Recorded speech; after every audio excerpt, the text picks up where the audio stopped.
केबे भाबिछंती आमर एई जो आधुनिक स्वास्थ्य समस्या तार समाधान हुए तो हजार हजार वर्ष पुराणा ज्ञान भितरे लुचि रही।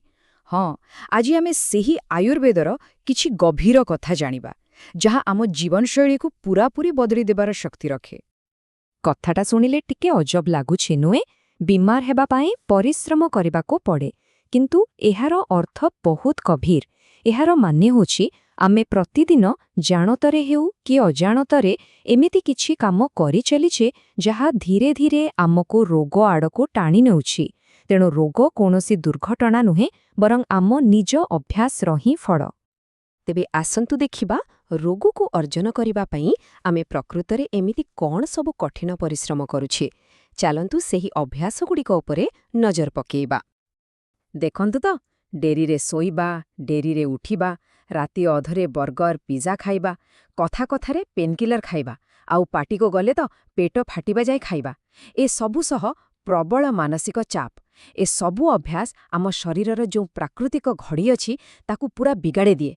आउ आयुर्वेद कुहे एई सबु जिनिस आमर पाचन अग्नि को दुर्बल करि दिए, जहाँ ही सबु रोगर मूल। तेबे प्रश्न उठुछि एहार समाधान कौन? अच्छा, समस्या विषय तो बहुत कथा हैला। एबे आसंतु सीधा समाधान को।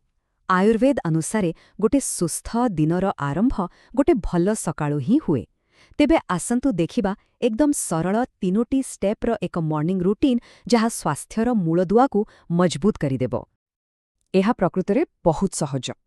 देखंतु स्टेप 1, निदरु उठिबा परे पूरा शरीर को टिके धीरे धीरे हलांतु। एहा द्वारा रातिसारा स्थिर थिबा रक्त संचालन ठीक होइजिबो। स्टेप 2, आउ किछि करिबा आगुरु सीधा उकुडु बसी पड़ंतु, माने जेमिथि आमे आगुरु बसुथिले गभीर स्क्वाट स्थितिरे। आउ स्टेप 3, सेई बसिथिबा अवस्थारे कैंसरु बंचिबा पई टिके कंचा हळदी किंबा हृदय को सुस्थ रखिबा पई खंडे अदा चोबांतु। बस एतिकी। एई छोटो अभ्यास दिनसारा पई शरीर को प्रस्तुत करिदेबो। किंतु प्रश्न हेउछे एही स्क्वाट रे बसिबार एते महत्व काहींकी? सुनिले आश्चर्य लागिबो।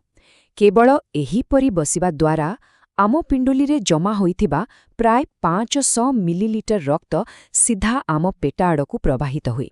आउ एहा ही दिन पाई आमर पाचन क्रिया को चालू करि दिए। एहा ही तो आयुर्वेदर विज्ञान।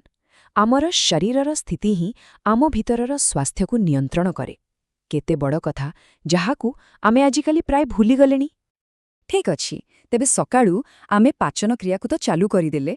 एहा परे आसे दिनर सबुठारु गुरुत्वपूर्ण कथा, खाइबा। आमे केमिति खाउछे? एथिपाई आयुर्वेदरे एक बहुत सरल किंतु चमत्कारी नियम अछि जहाकू कुहा जाए 2 प्लेट डाइट योजना। एहार नियम बुझिबाकू बहुत सहज। जेकोनोसी मुख्य भोजन करिवा पूर्वरु आमको 2टी प्लेट नेबाकू हेबो।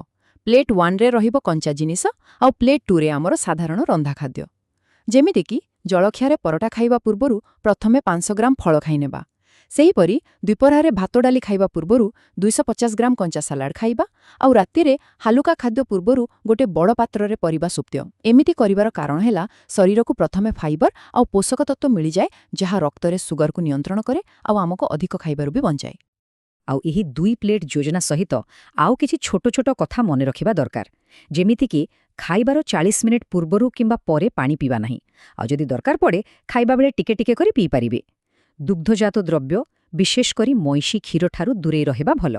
आउ गोटे गुरुत्वपूर्ण कथा, पैकेट अटा बदलरे सद्य पेशा अटा व्यवहार करंतु एवं लुण भितरे सैंधव लवण हेउछि सबुटो भल।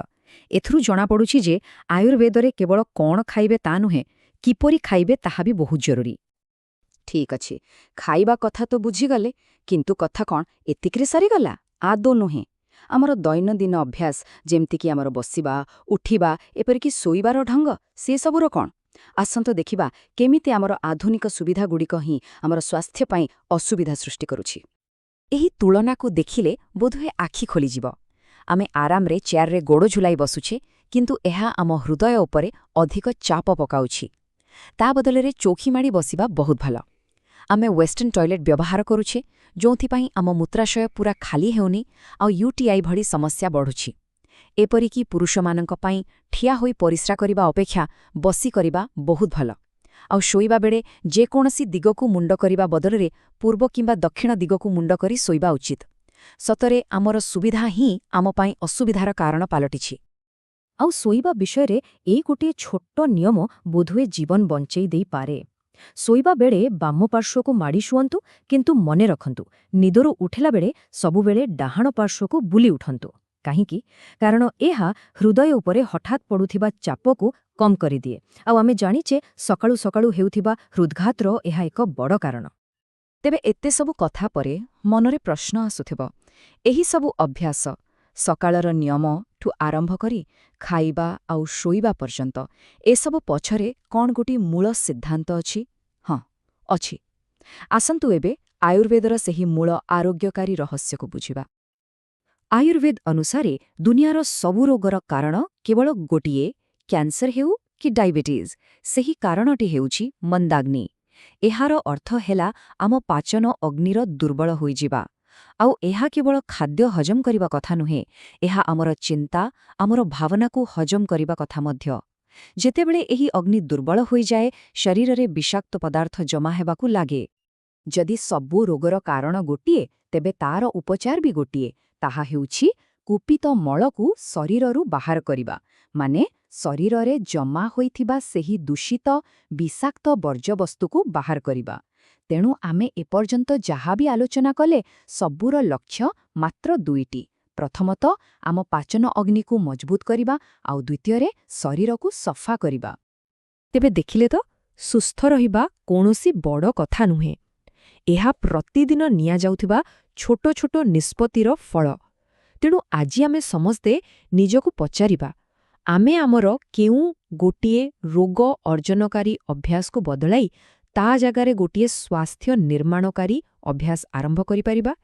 କାରଣ ଆମର ପସନ୍ଦ ହିଁ ଆମର ଭବିଷ୍ୟତ।